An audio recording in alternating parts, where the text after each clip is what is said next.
మాణిక్యాలరావు గారు తెలుగుదేశం పార్టీ రాష్ట్ర అధికార ప్రతినిధి. మాణిక్యాలరావు గారు, గుడ్ మార్నింగ్ అండి. Good morning sir. So diversion politics లో భాగంగా మాత్రమే వైకాపా నేతల అరెస్టులు జరుగుతూ ఉన్నాయి. ముందు వరదల మీద దృష్టి పెట్టాల్సిన ప్రభుత్వం మొత్తం కూడా అక్కడి నుంచి డైవర్ట్ చేసేసి ప్రతిపక్ష పార్టీ నేతలను అరెస్ట్ చేయడంలో వారు బిజీ అయిపోయారు అంటున్నారు. నమస్కారం మీకు, ప్యానెల్లో ఉన్న పెద్దలకి, వీక్షకులందరికీ. ఇప్పుడు మనం డిబేటు చేస్తా ఉన్నాం. మీరు గౌరవ వైసీపీ నాయకుడైనటువంటి శేఖర్ రెడ్డి గారికి గతంలో మీరు తెలుగుదేశం పార్టీ మీద దాడి చేశారు, చాలా మంది పారిపోతున్నారు అని చెప్పేసి అడిగారు. ఆయన ఆ విషయం మాట్లాడకుండా వరదలకి సంబంధించి చంద్రబాబు నాయుడు గారు అసలు తిరగట్లేదు, 24 గంటలు జగన్మోహన్ రెడ్డి బురద పిసుకుతున్నాడని, బురదలో కూరుకుపోయిన వాళ్ళని లేపకొస్తున్నాడని, చంద్రబాబు నాయుడికి అసలు పరిపాలన చేత కాదని, పవన్ కళ్యాణ్ గారు అసలేమి చేయట్లేదని ఎవరు డైవర్షన్ చేశారండి? మీరు అడిగిన ప్రశ్న ఏంది? మీరు అడిగినటువంటి మాట్లాడుతున్న డిబేట్ ఏంది? డైవర్షన్ ఎవరు చేస్తున్నారు? సో డిబేట్ లో డైవర్షన్ చేస్తుంది అయితే శేఖర్ రెడ్డి గారే కదా. మేమైతే మీరు అడిగిన వాటి మీద మేము మాట్లాడుతున్నాం. ఆగమని అనుకో చెప్పి ఎవరు కూడా సైలెంట్ గా ఉన్నాం. ఖచ్చితంగా ఎవరి టైం వచ్చినప్పుడే వారు మాట్లాడాలి. నేనేమంటానంటే జగన్మోహన్ రెడ్డి మల్టీపుల్ క్రిమినల్, అతను బహుముఖ నేరస్తుడు.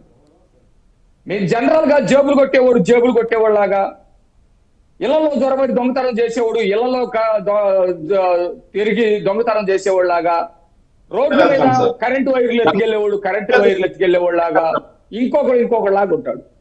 కానీ జగన్మోహన్ రెడ్డి మల్టిపుల్ క్రిమినల్, బహుముఖ నేర స్వభావం కలిగినటువంటి వ్యక్తి. ఆ రోజు తెలుగుదేశం పార్టీ కార్యాలయం మీద దాడి చేశారు. మీరు ఇందాక ఓపెనింగ్ రిమార్క్స్ లోనే చెప్పారు, రాజకీయ పార్టీలు అనేవి అనేకమైనటువంటి ఆరోపణలు ప్రత్యారోపణలు చేసుకుంటాయి.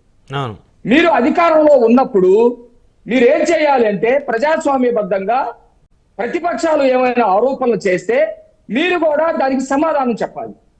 సపోజ్ చంద్రబాబు నాయుడు గారు వరదలు వచ్చినటువంటి మరుక్షణం నుంచి మొలలోతు నీళ్ళల్లో తిరుగుతూ అధికారుల్ని పరిగెత్తిస్తూ కావలసినటువంటి ఆహార పొట్లాలు, కావలసినటువంటి సహాయ సహకారాలు, టెక్నాలజీని ఉపయోగిస్తూ చేశాడు. ఎక్కడో సమాధి శవ రాజకీయాలు చేసి తర్వాత రోజు రెండో రోజు జగన్మోహన్ రెడ్డి వచ్చి చంద్రబాబు నాయుడుకి ముసలోడైపోయాడు.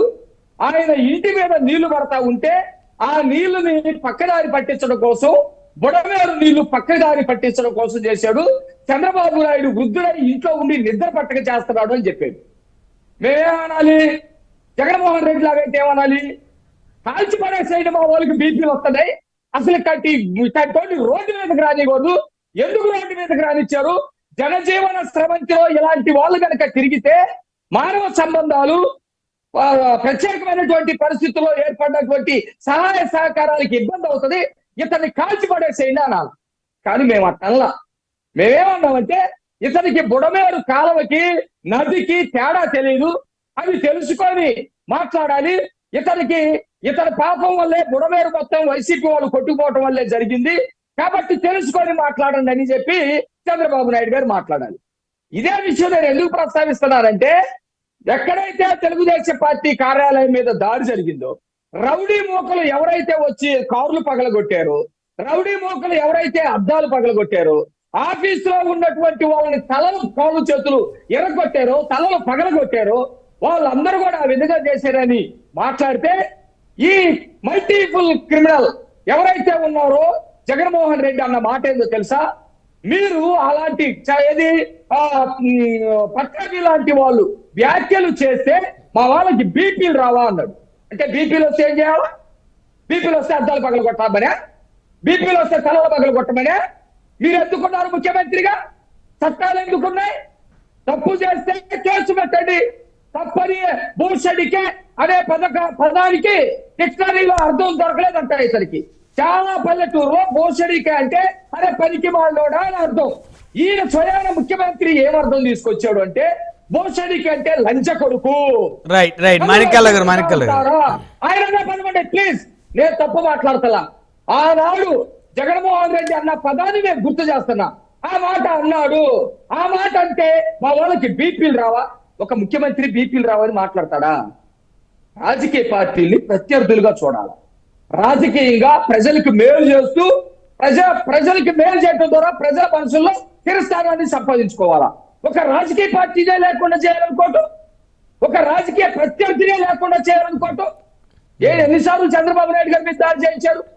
విశాఖపట్నంలో రాళ్ళు వేశారు, సీసాలు వేశారు, నందిగామలో రాళ్ళు సీసాలు వేశారు, పొంగనూరులో. అంటే చంద్రబాబు నాయుడు గారిని హతమారిస్తే మీ రాజకీయ పార్టీ స్థిరంగా నిలబడుతుందా? పవన్ కళ్యాణ్ గారిని ఆయన మీద దాడి చేసి ఆయన లేకుండా చేస్తే మీ పార్టీ స్థిరంగా నిలబడుతుందా? ఇదేమి రాజకీయం? అంటే మాణిక్యాలరావు గారు, ఇప్పుడు ఎవరెవరు ఉన్నారండి మీ ఆరోపణ ఆ దాడి వెనక? ఇప్పుడు చాలా మంది లేల్లాప్రెడ్డి గారు అంటున్నారు, నందిగం సురేష్ గారు అంటున్నారు, దేవినేని అవినేష్ గారు, కొడాల నాని గారు, జోగి రమేష్ గారు, ఇంతమంది ఉంటారా? ఇంతమందికి తెలిసి ఏమంటున్నానంటే, మీరు ఎక్కడైనా పళ్ళు ఉండాలా చెట్టుకే రాళ్ళు పడతాయని అసంబద్ధమైనటువంటి చర్చ జరిపిన శేఖర్ రెడ్డిని మీరు అసలు ఏం మాట్లాడాల? నన్ను అడుగుతున్నారు, నేను అదే సమాధానం చెప్తా. ఈ రోజు అంతమంది వైసీపీ సంబంధించినటువంటి రౌడీ మోకలు మా ఆఫీస్ మీద దాడి జరిగితే రాష్ట్రంలో ప్రభుత్వం ఉంటే ఒక్కలైనా ఖండించాలి కదా. ఆ సంఘటనని వైసీపీ వాళ్ళందరూ సమర్థించారు కదా. దేవినేని అవినాష్ నేనే చేశాను, ఎవడొస్తాడో రండి, ఏం పిక్కుంటారో పిక్కోండి అని దేవినేని అవినాష్ మాట్లాడలేదా? లేదా అప్పిరెడ్డి లేడా? తలసిల శివరాం లేడా? ఇతను లేడా? వీళ్ళెవరు లేరా? అసలు ఒకటి, ఇంతమంది తెలుగుదేశం పార్టీ ఆఫీసు మీద దాడి చేశారంటే ఆనాడు ప్రతి విషయానికి ఇరిగేషన్ సంబంధించి మాట్లాడాలన్నా, హోముకు సంబంధించి మాట్లాడాలన్నా, హెల్త్ కి సంబంధించి మాట్లాడాలన్నా సజ్జల రామకృష్ణారెడ్డి అన్నిటికి వచ్చి మాట్లాడేవారు కదా. ఆయన మాట్లాడకుండా, ఆయన ప్రేరేపించకుండా, ఆయన చెప్పకుండా చేస్తారా? వివేకానంద రెడ్డి హత్య ఎవరు చేశారంటే ఎవరు ప్రేరేపించారు? సోదరుదారులు. నిన్న ఒక డిబేట్ లో మా సోదరుడు మాట్లాడాడు, కత్తి తీసుకొని ఒకడు పిడిని బాగా బిగించి కత్తి తీసుకొని పొడిచాడు. కత్తిని అరెస్ట్ చేస్తారా? కత్తి తీసుకొని పొడిచిన అరెస్ట్ చేస్తారా? ఎవరు దాడి చేయించారు? ఒకటి. రెండోది, పోలీసులు కూడా చెప్తా ఉన్నా, ఒక తెలుగుదేశం పార్టీ 40 ఏళ్ల పార్టీ, ముఖ్యమంత్రిగా 40 సంవత్సరాలు చంద్రబాబు నాయుడు గారు ఉన్నారు.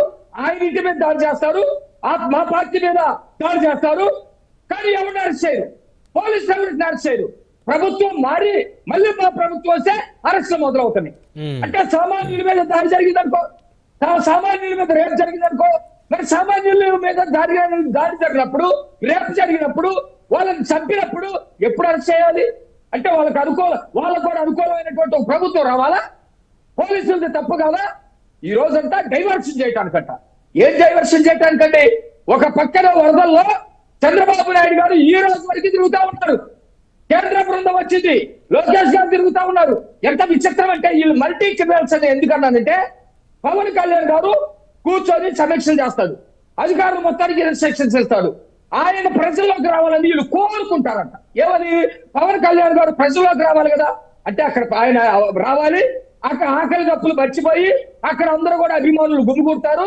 ఆ నీళ్ళల్లో ఎక్కడో మేరబోలు ఉండో లేదా డ్రైనేజ్ ఉండో ఎవరో ఒకరు కింద పడి చచ్చిపోతారు, వీళ్ళు చంపడానికి వచ్చారని వీళ్ళు మాట్లాడతారు.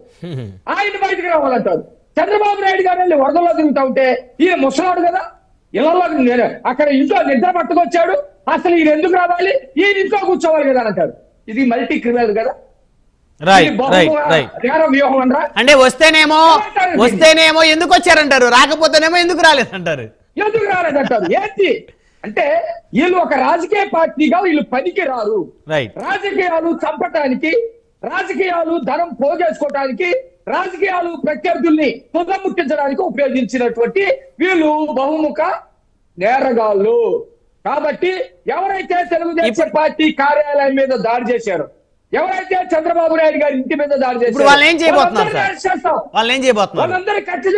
ఇప్పుడు అరెస్ట్ చేసి, మాణిక్యాలరావు గారు నాకు డౌట్ ఉంది, ఇప్పుడు వాళ్ళని అరెస్ట్ చేసి గతంలో రఘురామకృష్ణరాజు గారి మీద 3rd డిగ్రీ ప్రయోగించినట్టు వీళ్ళ మీద 3rd డిగ్రీ ప్రయోగించాలనేటువంటి ఆలోచన ఏదన్నా చేస్తున్నారా?